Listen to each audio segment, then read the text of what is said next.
You're jetting off abroad for a vacation and you call yourself a wife. You must be joking. But it's not a vacation. I'm attending a wedding ceremony. Shut up. You're married. You shouldn't leave the house. Do you want a divorce?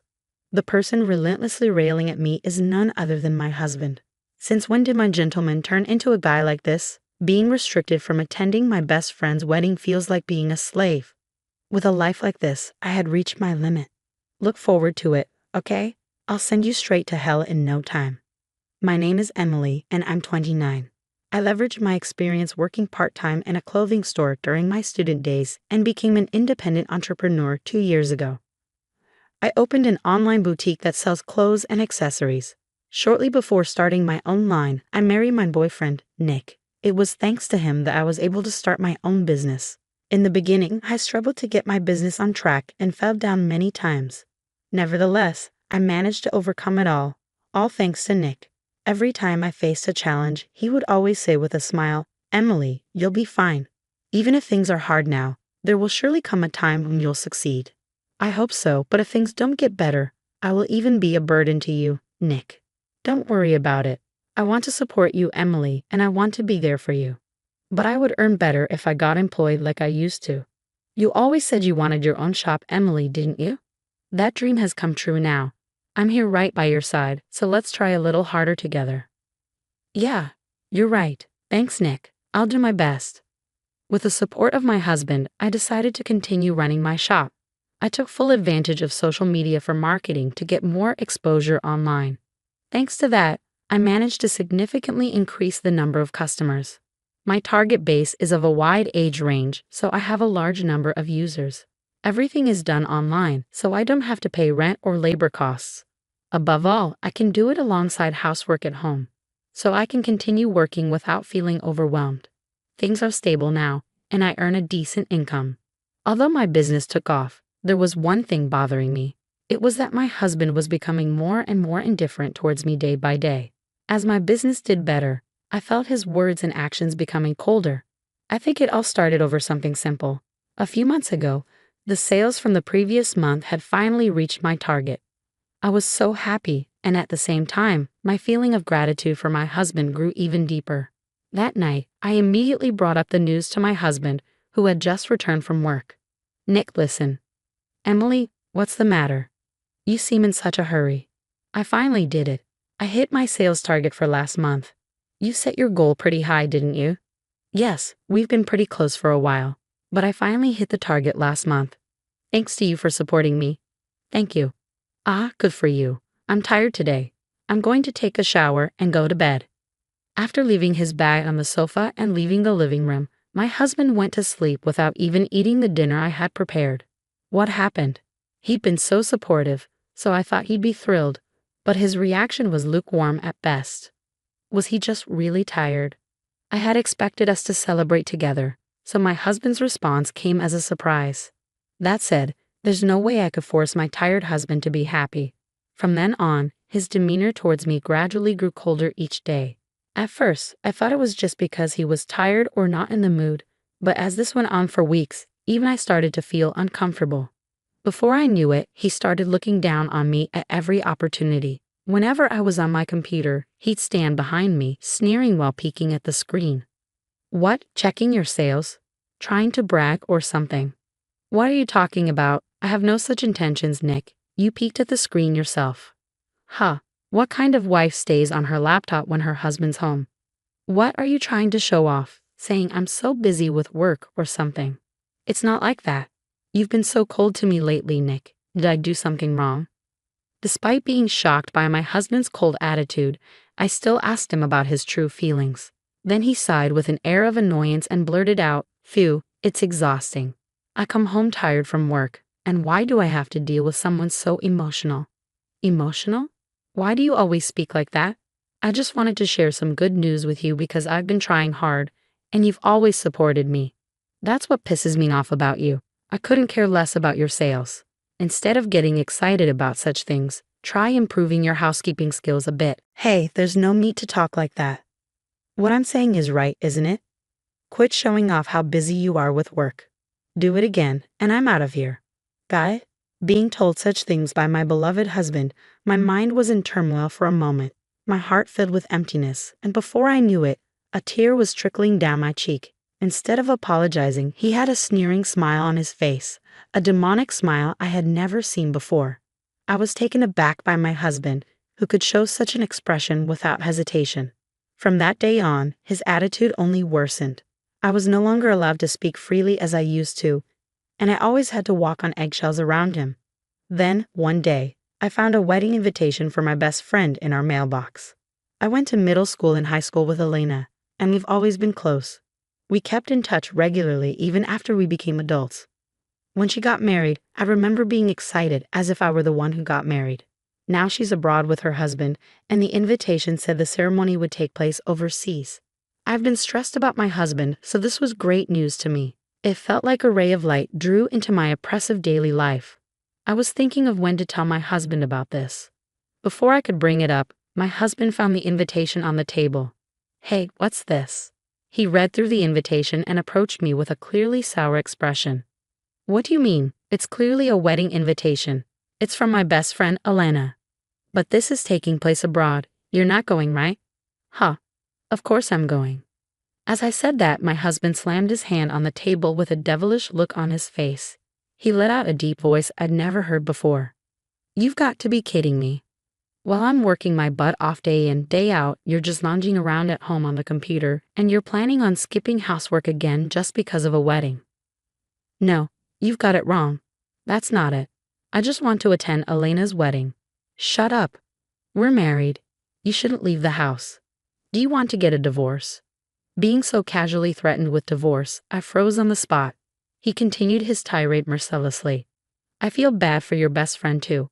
If you're only using her wedding as an excuse to leave home and not to celebrate her marriage." "What are you saying? It's my best friend's wedding. I'm attending only because I want to celebrate it. Just what's so hard to understand?" "Oh, you're so annoying. Quit being so cocky because your business took off. It's your attitude that ticks me off. When will you get it? Huh?" My husband shouted at me, our noses nearly touching. Overcome with fear, my legs gave way beneath me. Seemingly amused by my reaction, he said, "Look, you should be grateful I married a woman like you. You were lucky your business took off, and it was only because of my support. Now shut up and just do as I say." With that, he shoved the wedding invitation into the trash can. The moment he did that, I felt my blood rush back into my body. At this point, I was so infuriated that it would have been an understatement to say that my blood was boiling. He had not only thrown away my dear friend's invitation, but also insulted my feelings. I was so bitter I realized I had unconsciously bitten my lip hard. Unforgivable. Who does he take me for? Just because he hates me doesn't mean he can do whatever he wants. I am not his slave, and being his wife does not make me his possession. If my days are going to continue like this, I might as well be the one to ruin it all. I don't care. I'm attending Elena's wedding no matter what. Without resisting, I bided my time until the wedding, carefully making preparations for my overseas trip so he wouldn't find out. On the day of departure, my silent obedience seemed to have paid off, and he had already forgotten about the wedding. Before leaving for work, he nagged at me as usual at the front door. "Don't skip your chores today. Make sure dinner is ready. Don't you ever go against me, okay?" "I know. Have a good day." "Phew, you got it easy, don't you? You get to lounge around at home every day. I wish we could switch places." "Yeah, I was the one who pushed you to have your own line. I wish you were more grateful. Maybe I'll cut back my contribution to the household expenses from next month. It doesn't make sense for me to be the only one struggling." Mumbling such things, my husband left the house. Suppressing the urge to talk back, I patiently waited until he was out of sight. Once I confirmed that Nick was on his way to the station, I immediately began my preparations. I grabbed the suitcase I had prepared in advance, called a cab, and headed for the airport. I then took a flight to meet Elena. When I arrived at the destination she had booked for me, my phone rang. It was my husband. He must have realized that I was gone immediately after returning from work. As soon as I picked up the call, he began to yell, "Hey Emily, where are you?" Without even having dinner ready. "I'm at Elena's wedding." "What a wedding? I told you not to go. You broke your promise." "I never said I wouldn't go, and I don't remember making such a promise." "Don't mess with me. I've disciplined you over and over not to leave home." You're my wife, after all. Disciplined? What are you talking about? That's just you forcing me to put up with your selfish expectations. Perhaps angered by my defiant attitude, he yelled. That's it. We're getting a divorce. Look, if you don't want that, come back home now. Got it. Without waiting for my response, he hung up the phone. No matter what he says, I don't care because my mind is already made up. After my best friend's wedding, I spent a full day sightseeing before returning to the States. I arrived home prepared to have a talk with my husband, but he was nowhere to be found. On the table was a divorce paper. He had already signed it, and that wasn't it. My computer for work was completely smashed. By leaving the divorce papers and breaking my computer, he was probably trying to get back at me. There was not a shred of love left for him and me. I signed the divorce papers on the table and packed my things into my suitcase again. I took the divorce papers and headed to my parents' house. On my way there, I stopped by the city hall and submitted my divorce papers. When I arrived at my parents' house, I told them everything that happened. My parents were surprised at first, but their faces hardened as they listened. If Nick were there, my father would have definitely punched him. As I was relaxing at my parents' house, which I hadn't visited for a long time, my phone rang. It was a call from my husband. I didn't expect him to call this soon. I answered the phone without flinching. Hello. It's been a while, Emily. You're back in the country, huh? I got back today. So what? You're cold, huh? Oh, maybe you were shocked that I filed for divorce, huh? Huh. My husband seemed to think I was grieving. He continued in a condescending tone, which was noticeable even over the phone. Relax, I'm not serious either. I just wanted you to reflect on yourself, so I gave you a little scare. Reflect on myself. What for?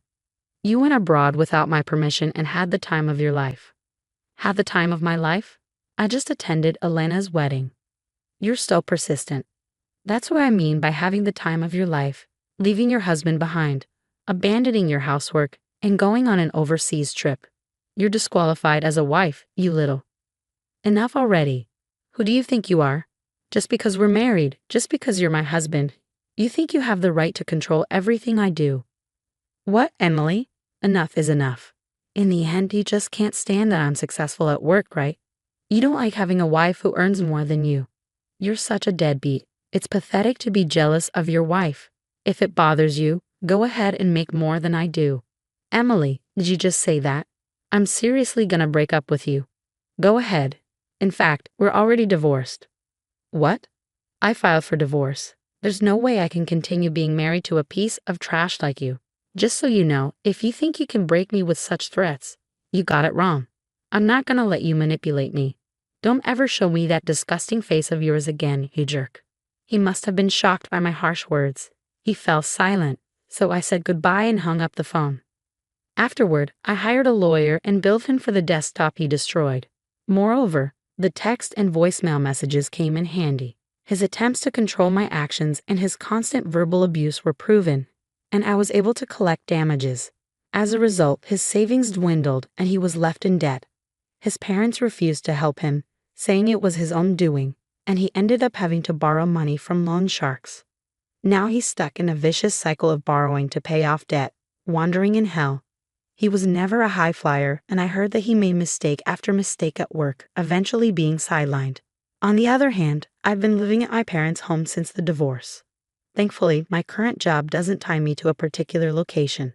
I can continue my peaceful life at home, and my parents are happy to have me stay with them. This lifestyle will likely continue for a while. Marriage isn't the only way to happiness. The most important thing is to have a family that cares for you. I've come to realize this once again.